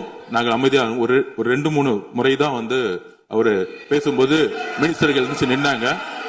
ஆனா இன்னைக்கு மாண்புமிகு முதலமைச்சருடைய முதல் உரை கடந்த 4 நாட்களாக திராவிட முன்னேற்ற கழகம் முதலமைச்சர் ஏன் பேசலன்னு சொல்லிட்டே இருந்தாங்க. இன்னைக்கு பேச ஆரம்பிச்ச உடனே அவர் சொன்ன வார்த்தை பார்ட்டி ஃபண்ட் சொன்னார். எந்த பார்ட்டின்னு சொல்ல. ஆனா அந்த வார்த்தைகள் சொல்லி முடிஞ்ச உடனே எதற்காக முதலமைச்சருடைய பேச்ச இவங்க குறுக்கிறாங்கன்னு தெரியல. நீங்கள் சொன்னதுபடி முதலமைச்சர் பேச வேண்டும். பேசிய பின்பு கருத்துகளுக்கு பதிலளிக்க அவர்கள் பதிலளிக்கும், நாங்களும் பதிலளிக்க தயாராக இருக்கிறது பதிவு பண்றோம். மாண்பு முதலமைச்சர் அவர்கள்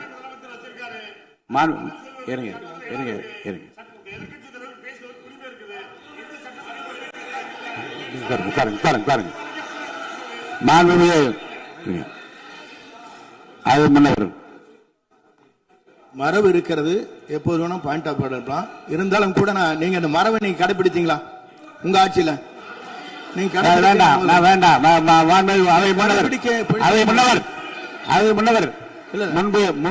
முன்பு எப்படி நடந்தால் என்பதை பற்றியோ முன்பு நடந்த நிகழ்வுகள் பற்றியோ நீங்கள் சொல்லி மீண்டும் மீண்டும் இந்த அவையினுடைய மாண்பை குறைக்க வேண்டாம் என்று நான் கேட்டுக்கொள்ள வேண்டாம்.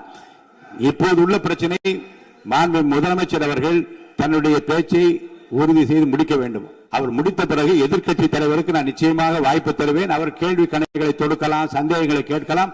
விளக்கம் தருவதற்கு மாண்பு முதலமைச்சர் அவர்கள் தயாராக இருக்கின்றார். அமைதியாக என்னை அமரும்படி நான் கேட்டுக்கொள்கிறேன்.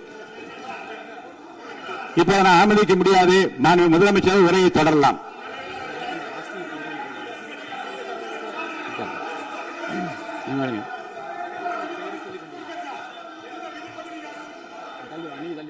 மாண்புமிகு உறுப்பினர் ஆஸ்டின் உங்க இடத்துல போய் உட்காருங்க. மாண்புமிகு உறுப்பினர் ஆஸ்டின், நீங்க ஒரு மூத்த உறுப்பினர், சபை விதிகளை நன்கு தெரிந்த ஒரு உறுப்பினர், நீங்க போய் இடத்துல உட்காருங்க. முதல்ல மாண்புமிகு முதலமைச்சர் அவர்கள் உரையை தொடரலாம். இப்போது எந்த விதமான பாயிண்ட் ஆஃப் ஆர்டர்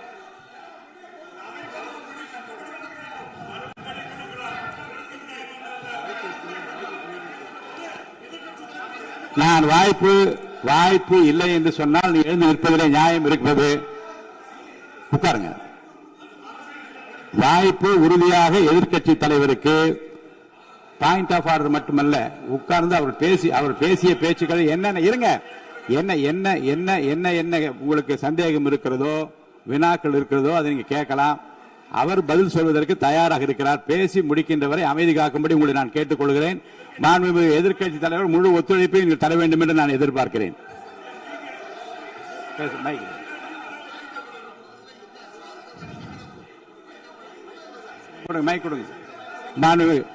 மாண்புமிகு எதிர்க்கட்சி தலைவர், பேரவைத் தலைவர், நீங்க உட்காருங்க. நேற்று நான் பேசும்போது சில அமைச்சர்கள் குறுக்கிட்டு பேசினாங்க. அதற்கு நீங்க அனுமதி கொடுத்தீங்க. அதே மாதிரி இன்னைக்கு முதலமைச்சர் பேசும்போது சில வார்த்தைகள், தவறான வார்த்தைகள் பேசுறாரு. அவர் பார்ட்டி ஃபண்ட் அப்படின்னு சொல்லியிருக்கிறாரு. அவர் அமைச்சர் அந்த பார்ட்டி ஃபண்ட் எந்த பார்ட்டின்னு கூட சொல்ல தைரியம் இருந்தா சொல்லுங்க. நாங்க அதெல்லாம் ஃபேஸ் பண்ண தயாரா இருக்கோம். எதையும் ஆதாரத்தோடு எதையும் பேசுங்க. நீங்க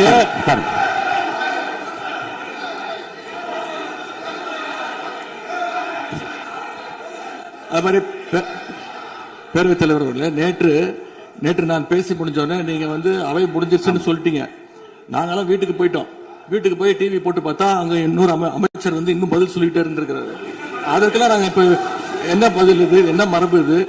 நீங்க இப்ப பேசிக்கிட்டே இருப்பீங்களா? நாங்க பார்த்துக்கிட்டே இருக்கணுமா? அதே மாதிரி இன்னைக்கு முதலமைச்சர் அவர்கள் பேசும்போது நாங்களும் அமைதியா கேட்டுட்டு தான் இருந்தோம். ஆனா சில கருத்துக்கள் அவர் பேசும்போது அதை நாங்க அனுமதிக்க முடியாது. ஆதாரத்தோடு ஏதாவது பேசணும்னா, குற்றச்சாட்டுகள் சொல்லும் போது ஆதாரத்தோடு சொன்னீங்கன்னா அதை நாங்க வந்து ப்ரூவ் பண்றதுக்கு தயாராக இருக்கு. மாண்புமிகு உறுப்பினர் அவர்கள் இருங்க. நேற்று மாண்புமிகு எதிர்க்கட்சி தலைவர்கள் பேசியதும் மாண்புமிகு பொதுப்பணித்தலைவர்கள் பேசியதும் ஆதாரம் இல்லாமல் பேசக்கூடாது என்று நான் சொன்னேன். ஆய்வு செய்து நீக்கப்பட வேண்டியது நீக்கும் என்று சொன்னேன். இப்போது மாண்புமிகு முதல்வர் அவர்கள் பேசி முடிக்கட்டும். நீங்கள் கூறிய கருத்துப்படி அதில் ஆதாரங்கள் இல்லாத குறிப்பாக இருந்தால் அதை நீக்குவதற்குரிய உரிமை எனக்கு இருக்கிறது. ஆய்வு செய்து நான் நடவடிக்கை எடுப்பேன். இப்போது மாண்புமிகு முதலமைச்சர் அவர்கள் பேசலாம். இந்த டாஸ்மாக் மாதிரியே பல டிபார்ட்மெண்ட்லயும் மறுபடியும் சொல்றேன், கட்சி நிதின்ற பேர்ல அடிச்ச கொள்ளைய ஒண்ணு ஒன்னா கவர்மெண்டோட கஜானாக்குள்ளேயே கொண்டு சேர்த்துக்கிட்டே இருக்கிறாங்க. இப்பவும் சொல்றேன், மக்கள் பணத்துல இருந்து ஒரு பைசா கூட தொடமாட்டோம், தொடவும் விடமாட்டோம், தொட்டா விடமாட்டோம், இதுக்கு முன்னாடி தொட்டவங்களையும் விடமாட்டோம்.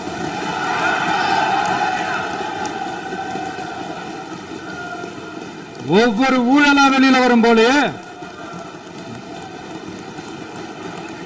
ஒவ்வொரு வேஷமா கலைஞ்சிரும் போலே, இங்க இருக்கிற நிறைய பேரு நடுங்கி போய் இதுல நம்ம மேல அவதூறு வேற. இப்ப புதுசா ஒரு வெப்பன் ஒண்ணு கொண்டு வந்திருக்காங்க. அது என்ன தெரியுமா? அவங்க தயவால தான் நம்ம ஆட்சி நடக்குதான். மக்கள் தயவால இந்த ஆட்சி நடந்துகிட்டு இருக்கு. மனசாட்சி உள்ள சக்திகளோட ஆதரவால இந்த ஆட்சி நடந்துகிட்டு இருக்கு. நாங்க தான் அனுப்பி வச்சோம் அப்படின்றாங்களே. அனுப்பி வச்சவங்களுக்கு மினிஸ்ட்ரியில இடம் கொடுத்தா ஏன் கதறீங்க? ஏன் இவ்வளவு கோவம்? ஏன் இவ்வளவு கதறல்? இதுல இன்னொரு முக்கியமான விஷயம், மார்க்சிஸ்ட் கம்யூனிஸ்ட் கட்சி நமக்கு ஆதரவு கொடுத்தது சுயேட்சையா எடுத்த முடிவுன்னு சொல்றாங்க. அதே மாதிரி இந்திய கம்யூனிஸ்ட் கட்சி நமக்கு ஆதரவு கொடுத்தது சுயேட்சையா எடுத்த முடிவுன்னு சொல்றாங்க. இதுல எங்க இருந்து நாங்க தான் அனுப்பி வச்சோம்னா புரியலையே. மக்களுக்கு நல்லா புரியும், எல்லாத்தையும் தெளிவா பார்த்துக்கிட்டு இருக்கிறாங்க.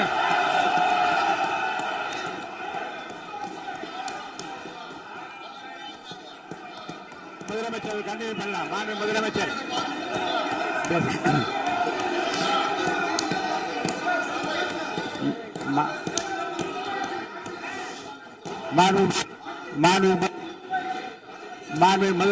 கண்டினியூ பண்ணலாம். நீ கண்டினியூ பண்ணலாம்.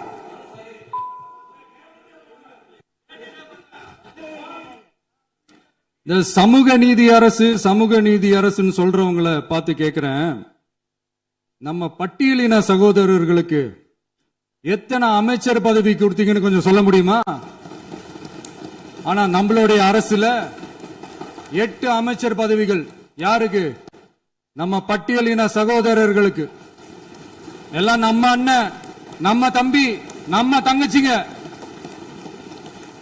அண்ணல் அம்பேத்கர் அவர்களுடைய கிட்டத்தட்ட 100 ஆண்டு கால கனவு இப்ப நிறைவேறி இருக்கு.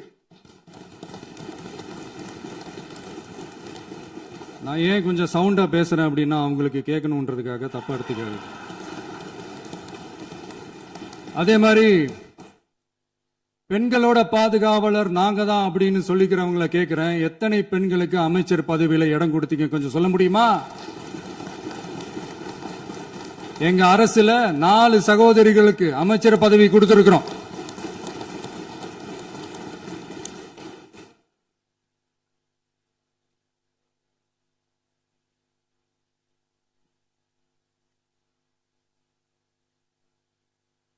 அதனால மக்களால் நிராகரிக்கப்பட்டு மக்களால் அகற்றப்பட்டவங்களுக்கு ஒண்ணு சொல்லிக்கிறோம், தப்பே செய்ய மாட்டோம், ஊழலே செய்ய மாட்டோம், நேர்மையா தான் இருப்போம், நியாயமா தான் இருப்போம் அப்படின்னு சொல்றவங்களால மட்டும்தான் கூட்டணி ஆட்சி அமைக்க முன்வரும். ஆட்சியிலையும் பங்கு, அதிகாரத்திலையும் பங்கு கொடுக்க முன்வரும். ஊழல்லையே ஊறி போனவங்களால இந்த கூட்டணி ஆட்சியோ ஆட்சியிலையும் பங்கோ அதிகாரத்திலையும் பங்கு கொடுக்க முன்வராது. மெஜாரிட்டி இருந்தாலும் தரமாட்டாங்க, மெஜாரிட்டி இல்லைனாலும் தரமாட்டாங்க. கேட்டா ரெடிமேடா ஒரு பதில் ஒண்ணு வச்சிருப்பாங்க, கூட்டணி ஆட்சியை மக்கள் விரும்ப மாட்டாங்கன்னு. அதே மக்கள் தான் இப்ப அவங்கள பார்த்து சிரிக்கிறாங்க. நான் பதவியேற்ற அன்னைக்கு கொஞ்சம் டைம் அவகாசம் கேட்டேன். எதுக்கு கேட்டேன்? நிதி நிலைமைலாம் கொஞ்சம் மோசமா இருக்குது, அதெல்லாம் கொஞ்சம் சரி செஞ்சுக்கிட்டு படிப்படியா கொஞ்சம் கொஞ்சமா நான் கொடுத்த வாக்குறுதிகள்லாம் செயல்படுத்துவேன், அதுக்காக கொஞ்சம் டைம் அவகாசம் கேட்டேன். நான் ஏதோ வேற எதுக்காகவோ வேற யாருக்காகவோ ஏதோ அவகாசம் கேட்ட மாதிரி. அடுத்து இங்க சபையில இல்லாதவங்களை பத்தி பேச வேண்டாம்னு நினைக்கிறேன்.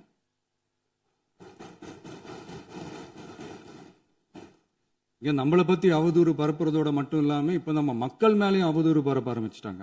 மக்கள் நமக்கு ஓட்டு போட்டது தப்பான், குடும்பம் குடும்பமா நமக்கு ஆதரிச்சது தப்பான். இது இப்ப இல்ல, நான் சொல்றது எம்ஜிஆர் அவர்கள் காலத்திலிருந்தே. அப்பவே அவர் ஜெயிச்சப்போ அதே மக்களை தப்பு தப்பா பேசுறது. மக்கள் என்ன பண்ணிட்டாங்க, எம்ஜிஆர் என்ன பண்ணிட்டாரு, எம்ஜிஆர் என்ன இது பண்ணிட்டாரு. 50 வருஷமா ஒரே டெக்னிக்கா.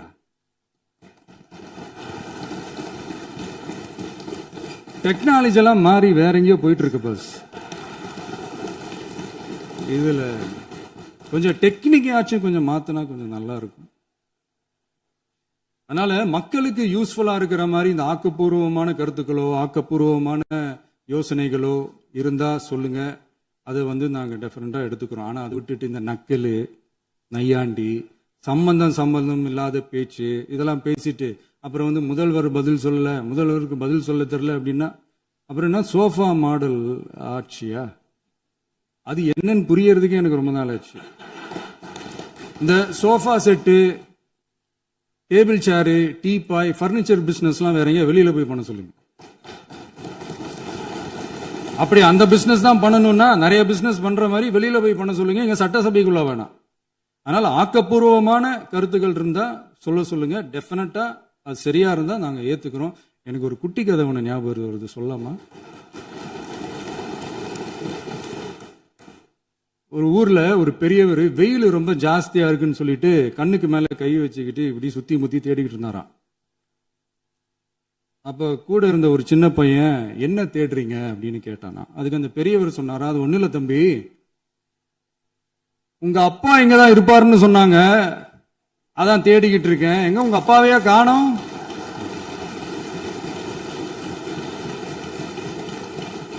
இல்ல அந்த எங்களுக்கும் நக்கலா நையாண்டியா சம்பந்தம் இல்லாத குட்டி கதை இதெல்லாம் எங்களுக்கும் பேச தெரியும். அந்த கதையில பெரியவர் அப்படி சொன்னாராம், தப்பா எடுத்துக்காதீங்க. அந்த கதையில பெரியவர் அப்படி கேட்டாராம். அதனால யாரும் இங்க டென்ஷன் ஆக வேணாம். அதனால இன்னொரு இந்த என்னுடைய உரையை முடிக்கிறதுக்கு முன்னாடி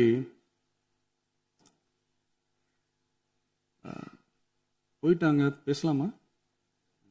உங்க கருத்துக்களை நீங்க முழுமையாக மன நிறைவோடு பேசலாம். டிவியில பார்க்கலாம். சரி, அதான் 5 நிமிஷம் பேசுனதுக்கே கொளத்தூரி இந்த ஆட்டம் அடிச்சு பேசுனா அப்புறம் என்ன பண்றது? கடைசியா நான் இந்த உரையை முடிக்கிறதுக்கு முன்னாடி ஒரு முக்கியமான ஒரு விஷயம் பத்தி சொல்லணும். ஆளுநர் உரை அன்னைக்கு இந்த தமிழ் தாய் வாழ்த்துக்கு அப்புறம் தேசிய கீதம் பாடினது தப்பு, தேசிய கீதம் 2 முறை பாடினது தப்பு. அப்படி ஒரு நிகழ்வு இதுக்கு முன்னாடி இந்த சட்டசபையில நடந்ததே கிடையாது. அந்த மரபையே மாத்திட்டீங்க. இப்படி ஒரு பெரிய ஒரு போர் மாதிரி எதிர்கட்சியை சார்ந்தவங்க எல்லாம் சொன்னாங்க இல்லையா? அந்த மாநில உரிமை போராளிகளை, அந்த மரபு காக்கிற உரிமை போராளிகளை ஒரே ஒரு கேள்விதான் கேட்கணும். 2021 ஆகஸ்ட் 2 ஞாபகம் இருக்கா? Centenary celebration of Tamil Nadu legislature. அந்த ஃபங்க்ஷன்ல நம்ம முன்னாள் முதலமைச்சர் கருணாநிதி அவர்களோட கலைஞர் அவர்களுடைய கலைஞர் அவர்களுடைய புகைப்படத்தை மாண்புமிகு குடியரசுத் தலைவர் திறந்து வைக்கிற ஒரு ஃபங்க்ஷன். அந்த ஃபங்க்ஷன்ல national anthem followed by Tamil Thai Vazhthu அப்படின்னு அறிவிச்சது ஞாபகம் இருக்கா?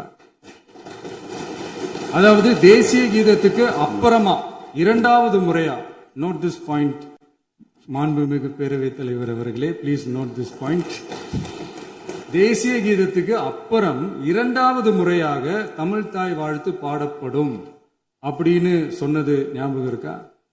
அதுவும் முத்தமிழ் அறிஞர் அப்படின்னு சொல்ற நம்ம கலைஞர் அவர்களுடைய அந்த புகைப்படம் வெளியிட்டு விழாவில் அவர் இருந்த இதே சபையில தமிழ இரண்டாவது இடத்துக்கு தள்ளினது யாருன்னு ஞாபகம் இருக்கா? அது மட்டும் இல்ல, அந்த தேசிய கீதத்தை நாட்டுப்பண் நேஷனல் ஆந்தம்னு சொல்லி அதே பங்கன்ல கடைசியா பங்கன் முடியும் போது செகண்ட் டைம் தேசிய கீதம் பாடினதும் ஞாபகம் இருக்கா? இதே அவையில் தான், அது அவை குறிப்பிலும் இருக்கிறது, இதே அவையில் தான் நடைபெற்றது. இந்த தக்க நேரத்தில் இந்த ஆதாரங்களை அளித்த மாண்பு முதல்வர்களுக்கு நன்றியை தெரிவித்துக் கொள்கிறேன். டவுட் இருந்தா இந்த புக்கை பார்த்து தெரிஞ்சுக்கலாம். அதனால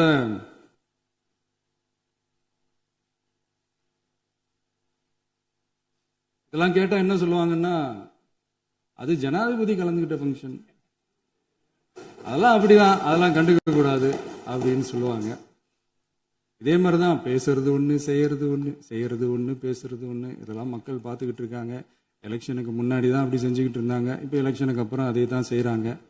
இந்த விஜயையும் சாமானியர்களின் உண்மையான சமூக நீதி அரசையும் அவமானப்படுத்துறதுக்கு தான் அவங்களோட அந்த பொலிட்டிக்கல் சீனியாரிட்டி அது பயன்படுத்துது போல. சரி, செய்யட்டும் செய்யட்டும், நல்லா செய்யட்டும். இப்போ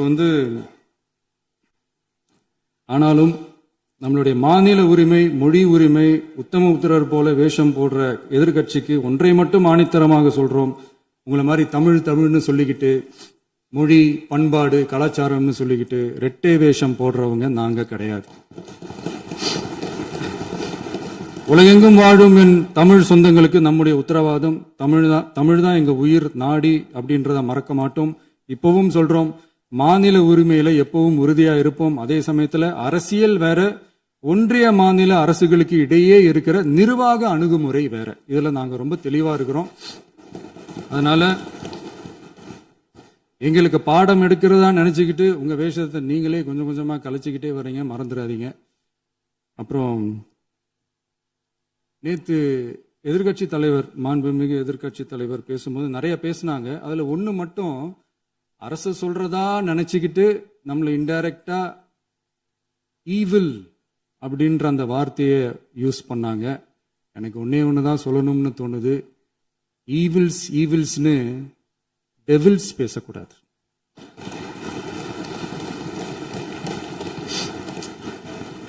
அவங்க இருந்திருந்தா ஒரு ஆக்ஷன் பண்ணணும்னு எனக்கு தோணுச்சு. எல்லாரும் போயிட்டாங்க. பர்மிஷன் பண்ணலாமா? இப்பவும் பண்ணலாம், ஒன்றும் தப்பு இல்லை.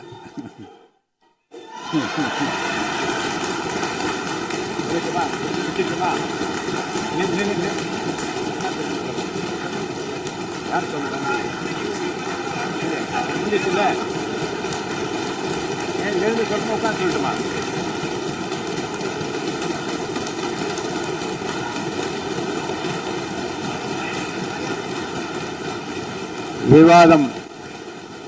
விவாதம் முடிவுற்றது. மாண்புமிகு உறுப்பினர்கள் முன்மொழிந்த திருத்தங்கள் வலியுறுத்தப்படுகின்றனவா என்று அறிய விரும்புகிறேன். மாண்புமிகு உறுப்பினர்கள் முன்மொழிந்த திருத்தங்கள் அனைத்தும் பேரவையின் அனுமதியில் திரும்ப பெறப்படுகின்றன. 2026 ஆண்டு ஜூன் திங்கள் 18ஆம் நாளன்று சட்டமன்ற பேரவைக்கு மாண்புமிகு ஆளுநர் அவர்கள் ஓந்தளித்த பெருரைக்கு தமிழ்நாடு சட்டமன்ற பேரவை உறுப்பினர்கள் பெரிதும் நன்றி உடையவர்களாவர் என்று மாண்புமிகு பேரவை துணைத் தலைவர் திரு மு ரவிசங்கர் அவர்களால் 19/6/2026 நாளன்று முன்மொழியப்பட்ட தீர்மானம் பேரவையின் முடிவுக்கு விடப்படுகிறது. ஏற்போர் ஆம் என்க, மறுப்போர் இல்லை என்க. ஏற்போரே அதிகம் என்று கருதுகிறேன். ஏற்போரே அதிகம். தீர்மானம் நிறைவேறியது. அரசினர் தீர்மானம். பேரவை மீண்டும் கூடும் நாள் குறிப்பிடப்படாமல் ஒத்திவைக்கப்பெறும் தீர்மானம். மாண்புமிகு பேரவை முன்னவர் அவர்கள். மாண்புமிகு பேரவைத் தலைவர் அவர்களே, பேரவை விதி 25 1 கீழ் 1 படி பேரவை மீண்டும் கூடும் நாள் பெறாமல் ஒத்திவைப்பு பெறலாம் எனும் தீர்மானத்தை மொழிகிறேன். மாண்புமிகு பேரவை முன்னவர் அவர்களின் தீர்மானம் பேரவையின் முடிவுக்கு விடப்படுகிறது. ஏற்போர் ஆம் என்க, மறுப்போர் இல்லை என்க. மறுப்போரே இல்லை என்று கருதுகிறேன். மறுப்போரே இல்லை. தீர்மானம் ஒருமனதாக நிறைவேறியது. பேரவை மீண்டும் கூடும் நாள் குறிப்பிடப்பெறாமல் ஒத்திவைக்கப்படுகிறது. வணக்கம்.